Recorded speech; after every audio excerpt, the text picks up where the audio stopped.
Good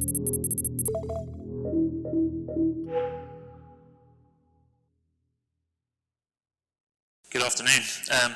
Everyone still awake? It's that lovely grey area after lunch where you're either an antacid or a sleeping pill. So either way, I won't take it too personally. So I've been asked to talk about paediatric trauma and emergencies, which is obviously a tiny subject. So I'll try and compress it down a little bit. Just for the sake of completeness, I have previously been sponsored by Verathon with the GlideScope, but that doesn't really have much bearing on today. So what I'm going to do today is give you a little bit of an overview of paediatric major trauma. Going to go through some of the TARN data, the most recent TARN data that we've had out, and compare that to what we see in Queen's in terms of both numbers and types of patterns of injury, that sort of thing. We'll have a little look at paediatric head injuries, because as we'll see, that's a very important part of trauma management in children. And we're going to go through some radiology guidelines, which, although they're not new, is probably one of the biggest differences between the management of paediatric and adult trauma. Emergencies, I've really just decided just to compress that down to just a little bit about paediatric difficult airway, because that's the kind of thing, as a trainee in ED, you guys might have to manage before any help arrives. So a useful thing to have a handle on. As I'm sure you guys are aware, it was back in 2012 now that the major trauma networks were consolidated into essentially a number of major trauma centres with supporting trauma units. There are 13 major trauma centres now around the country dealing with adults. There are 13 combined adult and paediatrics like Queen's. And there's sort of 3 paediatric-only major trauma units. There's Birmingham, there's Sheffield, and Manchester and Liverpool kind of have a joint kind of thing going on. So they share some subspecialty services. And if you have a look at the TARN data this is from 15-16, so the last published TARN data, there are approximately 4 million admissions of children to ED in those 2 years, about half of which are trauma. Now, most of those are very minor and don't really ever make it onto TARN. To be submitted to TARN, you have to be admitted for more than 3 days, you have to go to ICU, or you have to die in the department. And in that 2-year block, there were just over 5,000 cases submitted to TARN. About 660 odd of those were minor injuries, ISS 1 to 8. About 3,000 moderate, and about 1,600 major trauma, which is the ones we're going to talk about here. It's interesting to note that of that 1,600, this is 2 years, so that's about 800 a year. And that's nationally. Now, there's some work's been done about how many cases you need to see in an institution to maintain skill at managing those, and most of the figures put it around about 600. So 800 cases nationally, split over 30 major trauma centres plus a number of trauma units. You're not going to get anywhere near the number of paediatric major trauma cases to maintain skill in those. Of those 800 a year, about half of them are seen initially in a trauma unit. About 15% make it directly to a paediatric major trauma centre. About twice that, so about 30% will come to a combined, and a few, 8 to 10%, do make it as the first step to the adult major trauma centre. So the numbers that you see generally are pretty small. So in Queen's, over the last few years, this is the number of major traumas we've had. Obviously 2019 is work in progress. But it seems to have been a fairly quiet year. All in all, that's to the beginning of November. So in the previous years to that, we were averaging around about 35 cases a year. So, you know, that's not a bad number. It's about 5% of the national total. In terms of the demographics, there's a well-published demographic that children under 1 represent a large proportion of the number of patients, major trauma patients who come to ED. It tails off then as they get older and then starts to build up gradually in the pre-teen years. And again, if you look, interestingly, this year's data from Queen's, we really haven't seen many little children. Only 1, in fact, under a year, and none aged 1 to 2 years that have been submitted to TARN. Now, I'm not quite sure what the reasoning behind that is, whether we're just not picking them up or whether there actually haven't been any, but it's interesting that it differs quite markedly from the national statistics. Mechanism of injury, as we heard earlier on, fall is the largest cause now of injuries in the adult world. In children, it's road traffic accidents, and they're either pedestrians or cyclists or they're in a car, but a combination of those things, and that number has been pretty steady at around about 40% of all the injuries. Falls are pretty common as well, and unfortunately non-accidental injuries in the under 2s is fairly constant, around about 10-11% of the total number of patients we see. Down towards the end there you'll see drowning and asphyxia. Now those are relatively newly examined in the data from Tarn, and although they are very small numbers there, we'll see in a bit that they are actually quite important. Again, so our data, 15 road traffic collisions, a reasonable number of falls. Again, what's missing from that is non-accidental injuries. So again, I don't know if we're not seeing them. We haven't seen any this year. I've certainly seen a few, or whether they're just not making it onto the database, but it's certainly something that needs to be considered. If we look at the total number of deaths of children with major trauma, obviously road traffic RTCs are a big proportion of the accidents, so they represent a large number of the deaths, around about between 40 and 45% depending year on year. But what is interesting is, I said earlier, the asphyxia and drowning, very small numbers, but relatively high numbers of deaths. And if you look at the actual percentage fatality by case, they are far and away the highest proportion of those patients die. So road traffic RTC deaths are less than 10%. It's just that there are a lot more of them. So something to think about in our planning and our incident planning is to think about asphyxia and drowning, because although they are not common events, their mortality rates are upwards of 70% in some cases. If we break it down by age, you can see that non-accidental injuries in green represents a significant chunk of more than 50% of the under 1s, and are relatively common in the 1 to 2-year-olds as well. After that, and the children start to get independently mobile, then they start getting hit by cars or falling off bikes or generally involved in RTC one way or the other. And then towards the end, as the pre-teen years, assaults also become a factor. Another striking difference really between adult and paediatric trauma is that in children, polytrauma is very rare. Almost all the children with major injuries have an isolated injury, and the vast majority of those have an isolated head injury, which is why I said we're going to talk through head injuries a little bit. But head injury management is really important because it's one of these things that happens a lot, so we need to get it right. Thoracic injury is also relatively common and has a relatively high morbidity and mortality associated with it. So those are the two things that we really need to get right. Again, time of day, which is the spider diagram up the top there. Fairly typically, the yellow is weekdays, so children get run over on the way to school, and then they get run over on the way home from school. In the weekends and in school holidays in green, they tend to go out a bit later, so they tend to get hit later on in the day. Almost nothing happens overnight. Very, very small number of injuries, incidents beyond midnight. So again, something to think about in terms of staff planning and provision. Again, it's a well-known picture that there's more incidents in the summer. There also tends to be more incidents around school holidays because we let them out of the building. In terms of mortality generally, if we look at all admissions, the 1,600 admissions that we had, total number of deaths out of that was about 114. Now, we don't capture all the data from Tarn. We reckon there's probably around about 80% data capture, so it's possibly slightly higher than this, but generally mortality in all cases is around about 7.5%. And again, proportion deaths by body area, the head is the most common, but asphyxia and drowning, because they have such a high mortality associated with them, although there's a small number of cases, they do make up a reasonable chunk of the actual number of deaths.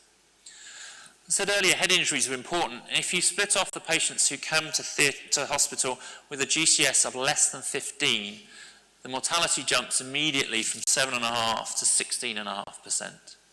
So head injury management is critical in looking after small children, and that's just something we really do need to get right. So patterns of injury, as I say, they do vary differently from adult practice. Isolated injuries are much more common, and most of these are head injuries.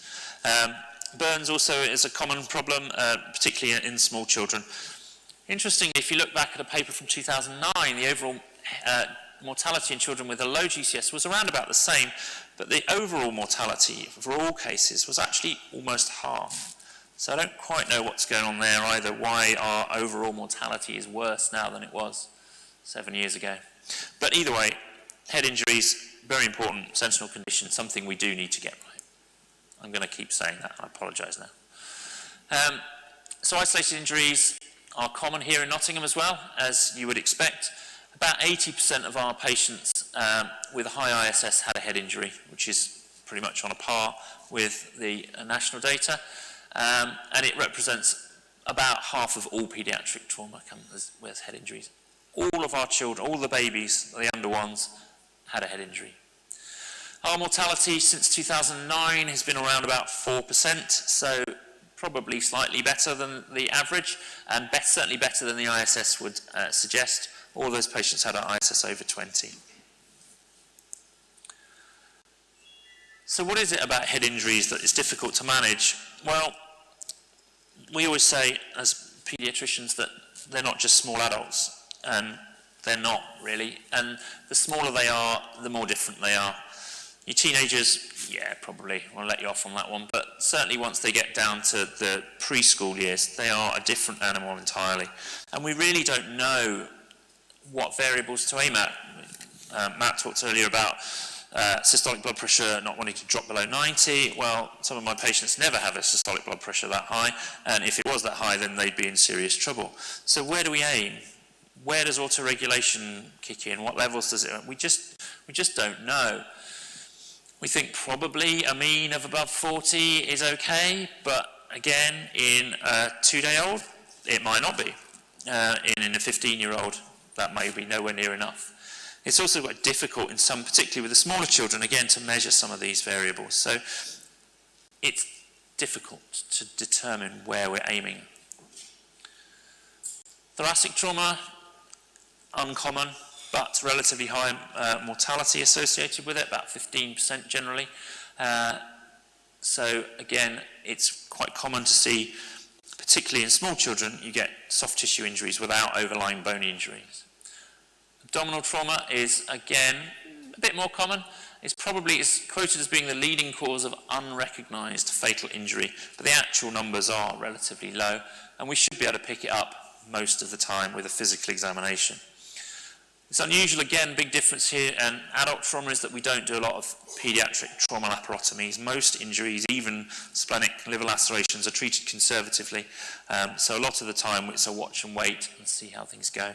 And not many of them make it to theatre, certainly not in the acute phase. Spinal injuries are rare, often higher due to the big floppy head and weak neck muscles, and being strapped down in chairs that don't support the head particularly well.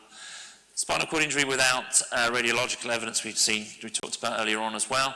A lot of the problem here is with radiation dosing, which we'll talk about in a minute. Limb trauma is common, can bleed, rarely causes any fatalities. So head injuries. We said this is the important thing. And really this is seen as a sentinel condition in paediatric trauma.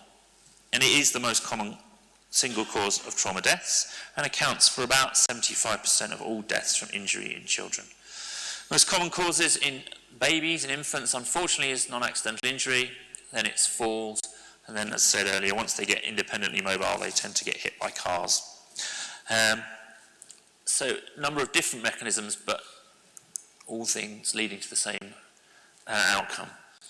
So in some efforts to give a one-size-fits-all really doesn't fit well with these children because of the range of sizes and ages. We've made some effort here in our trauma guidelines to give you some idea about what to aim for. And really, it's just keeping everything as close to norm as possible for a child of that age. There are posters on all the walls of normal blood pressures, normal heart rates that you would expect for children of varying ages, but as a ballpark, you want to try and keep your respiratory parameters normal. You want to try and keep your systolic around about 80 plus twice their age in years, but that's a guess. Again, doesn't really work with the under ones, certainly, but it's something to go for. Think about using inotropes if they're well filled, but their pressures are still low. We don't use inotropes very often in small children, particularly, but something to think about to keep the blood going to the brain. Paediatricians are very keen on treating seizures, phenytoin or phenobarb in the neonates. And other than that, really, it's just a matter of keeping all your normal parameters within a normal range. Do keep an eye on your blood glucose, something that's very important, particularly, again, in smaller children, so something to keep that in mind. So, a few years ago now, 2015, Pediatric trauma protocols guidelines came out from the Royal College of Radiologists in an effort to try and rationalise paediatric imaging. Because it's been well recognised there is no safe lower limit to radiation exposure. Studies that have looked at radiation exposure in the Japanese H-bomb survivors have shown that the increased risk from high exposure carries on almost indefinitely. So if you've had an exposure, you are at increased risk for the duration of your life. And children are more prone to, this is more of a problem in children, because they have developing tissue which is a lot more radiosensitive. They have a much longer, they've got more life ahead of them, so the cumulative risk of radiation damage, or the potential problems radiation damage can cause, is much higher. One paper has suggested that 2 to 3 head CT scans can triple your incidence of acquiring brain tumour later in life.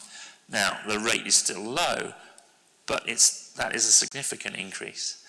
And some risk projections have suggested that for every 1,000 head CTs in children under 5, you will cause 1 case of cancer. So not something to be undertaken lightly. So most of the radiologists now adhere to this as low as reasonably possible principle.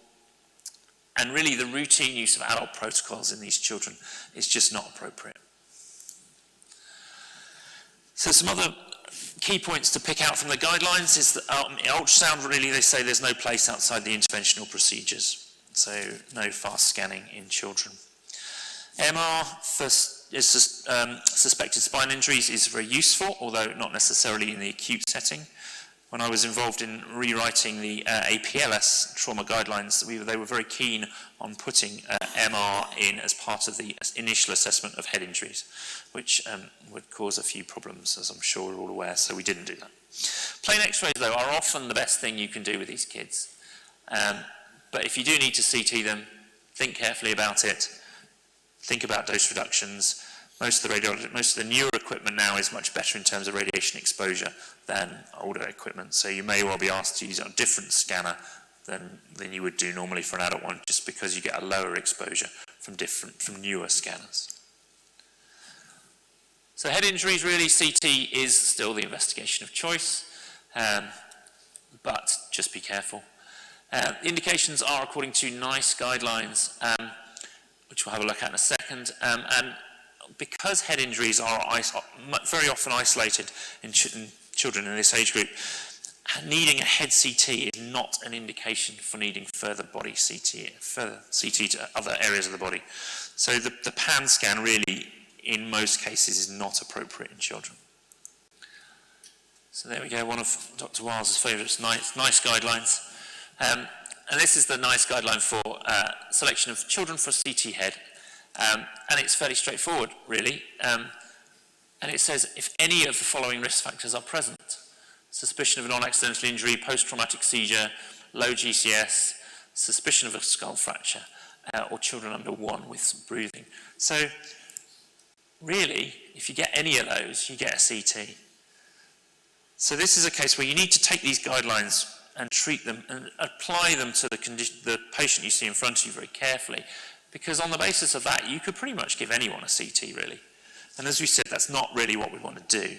So although this is the guideline recommended by the Royal College of Radiologists, you still need to think about applying it to the case in front of you. C-spine imaging, as we said earlier, injuries are uncommon, but they do occur. And most of the time, you should be able to carry out a history and examination before you think about nuking it with a CT scan. The decision are based on the Canadian C-spine rules, which is, again, an adult-based principle looking at, do you need to CT someone's neck if they've got a head injury? and we'll look at that in a second. But really the key point, and the one thing to take away, is that you don't do it routinely just because you're doing a head.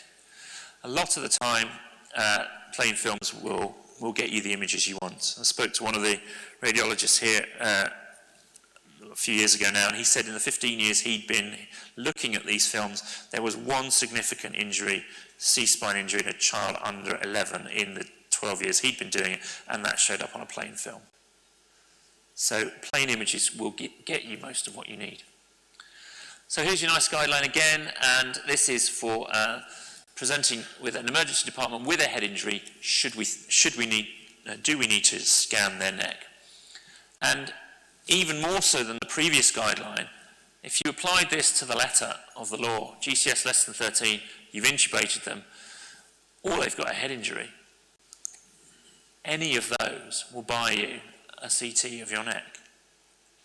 So again, this is another case of you need to think carefully about applying this guideline, because pretty much anyone who comes in and gets GCS is a little bit low, so we put a tube in, that's it, they meet the criteria to have a CT scan.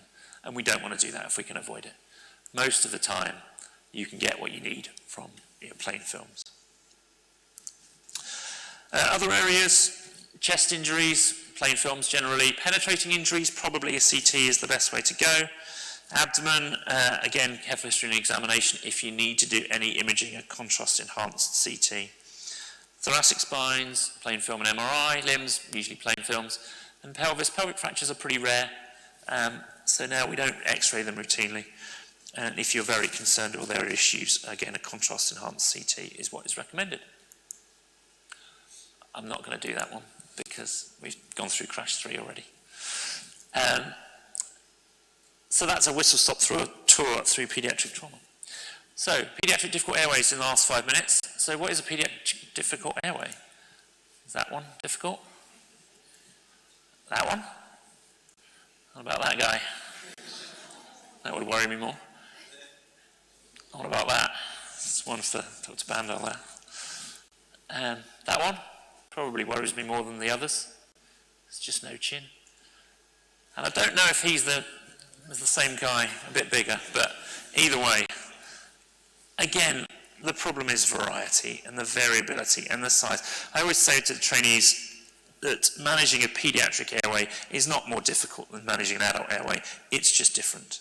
And if you don't do it regularly, it becomes a thing and people worry about it. So how rare is it? Well, again, it's one of these things it's really difficult to put a number on. The incidence adults, anywhere 1.5 to 5%, depending which paper you read, sometimes much higher. In children, it's probably less than that, though. Difficult LMA is about 0.5%. Difficult intubation, maybe around 1%. And failed intubation, less than a 0.1%. So it's not common, which tends to worry people more. So if you look at some data from the Pedi registry, which is an American registry of patients with known difficult airways, so these are not your normal population, they have a failure rate of about 2%. And about 20% of those patients have at least one complication. They've identified a few risk factors for increasing chance of having a difficult airway. If you've had to have multiple attempts, then it's difficult. Kind of chicken and egg thing there, really. But that each additional attempt you take increases your potential complications. Small children and a short thyromental distance, both flagged as being potential indicators of difficulty. That's fairly straightforward, I would say, as well. What is interesting is that they flagged up three attempts at direct laryngoscopy before indirect as being a possible cause of a sign of a difficult intubation, which again is fairly self-explanatory, but this is where we start to bring in the indirect laryngoscopy. So they looked at all their patients who had difficult airways, who were known to have a difficult airway, and they looked at what people use as the first attempt to intubate these patients. And about 46% direct laryngoscopy, 28% fibre optic, and about 18% used indirect video laryngoscopy of one type or another. So just as a quick show of hands, if you had a patient, adult or child, don't really mind, who had a known difficult airway, who would choose direct laryngoscopy as their first line of airway management? 2, nice. Who would choose a fibre optic, awake or asleep? 3. It's a hard, tough audience, isn't it? And who would choose video laryngoscopy? Oh, look at that. Preaching to the converted. So when you look at the first pass success rates with these various techniques, direct laryngoscopy, which about half of people chose to use, was rubbish. Fibre optic and video laryngoscopy, about the same. So at the Difficult Airway Society meeting in November last year, there was an interesting talk about should we be teaching direct laryngoscopy anymore, or was it an outmoded technique? I'll leave that one out there. But either way, your techniques need to be practiced, and you need to not be reaching for a new technique for the first time in a difficult case. There are lots of airway guidelines from the APA and DAS about what to do. But one thing that really worries people is emergency front of neck access. And this is a very rare thing. The DAS guideline gives you both options for cannula and surgical. The structures are very difficult to identify, and the smaller the child, the more difficult it is. Some animal studies using rabbits with rather creepy-looking rhesusci baby heads on them has shown that needle crikes, it's really quite disturbing, are successful around about 60% of the time, 60 to 70% of the time, and that scalpels can be a higher success rate, although there are complications. Now, recommendations vary from different organisations, DAS, APLS, ALSG. Essentially, it's about choosing a technique, and we have decided here to go with the scalpel technique, to try and bring it in line with what's being taught for adult practice now. We are working on developing grab bags for different sized children, so all the kit is available in one area, but that is a work in progress. So that was very quick. Any questions? Thank you. Interesting talk.